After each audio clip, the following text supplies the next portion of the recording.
Viacerí ľudia mi hovoria, že ty si kresťanka len preto, lebo si sa narodila v kresťanskej krajine a odkiaľ môžeš vedieť, že kresťanstvo je pravdivé. Ja mám na to jednu odpoveď.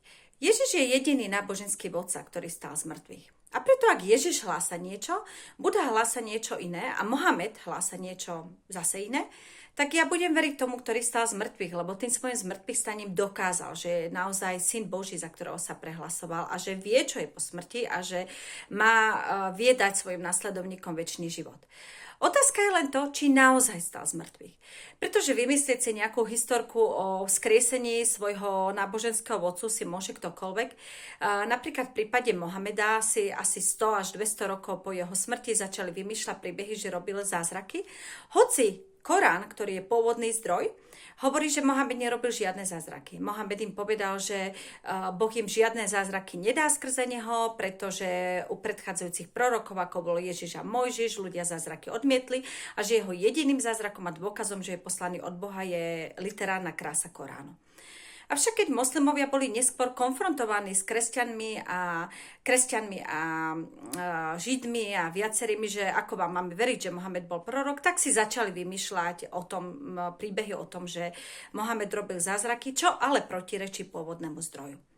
No ako je to v prípade Ježiša?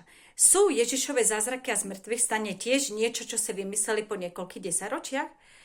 Keď som to začala podrobne skúmať, bola som prekvapená, že vôbec nie. Že správa o tom, že Ježiš stal z mŕtvych, sa začala hlásať veľmi krátko po Ježišovom ukrižovaní. Začala sa hlásať v Jeruzaleme, teda na mieste, kde sa dalo overiť, či je hrob prázdny. V Jeruzaleme žili aj ľudia, ktorí nenávideli Ježiša, ktorí ho dali popraviť a oni ktorí zakazovali kresťanom hlásať z mŕtvych stanie a oni by vedeli spoľahlivo dokázať, čak choďte sa pozrieť, Ježišovo telo je v hrobe. Takže Ježišov hrob musel byť prázdny. Ale to, že Ježišov hrob bol prázdny, to ešte neznamená, že musel stať z mŕtvych, pretože telo mohol ktokoľvek premiestniť. A aj pôvodne ženy si mysleli, že niekto ukradol telo a že ho niekde premiestnil. A Ježišovi učeníci hlásali, že Ježiš stál z mŕtvych, pretože sa im ukázal, pretože ho videli skrieseného. A nehlásali to len Ježišovi učeníci, ale hlásal to aj skeptik Jakub, ktorý počas Ježišovho života neveril v neho ako Mesiáša. Avšak po jeho vzkriesení Pavol sa s Jakubom poznal a Pavol písal, že Jakub sa obrátil, pretože sa mu zjavil vzkriesený Ježiš a nakoniec bol Jakub vedený Jeruzalemského zboru a bol aj za svoju vieru v Ježišovo vzkriesenie ukameňovaný. No a ďalší príklad muža, ktorý tvrdí, že videl skrieseného Ježiša, je apoštol Pavol. Apoštol Pavol prenasledoval kresťanov, ale potom, ako sa mu zjavil skriesený Ježiš, tak sa úplne zmenil a stal sa jeho nasledovníkom a stal sa najväčším apoštolom. Takže vieme určite povedať, že hrob bol prázdny, pretože nie je možné, že by sa skriesenie šírilo v Jeruzaleme, keby hrob nebol prázdny. Vieme, že jeho učeníci verili, že Ježiš stál z mŕtvych a sa im ukázal. Vieme, že skeptik Jakub veril, dokonca aj prenasledovateľ kresťanov veril, že Ježiš stál z mŕtvych a ukázal sa im.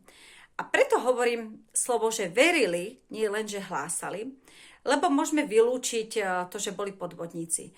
Totiž oni boli za svoju vieru prenasledovaní. A človek klame vtedy, keď niečo získa tým.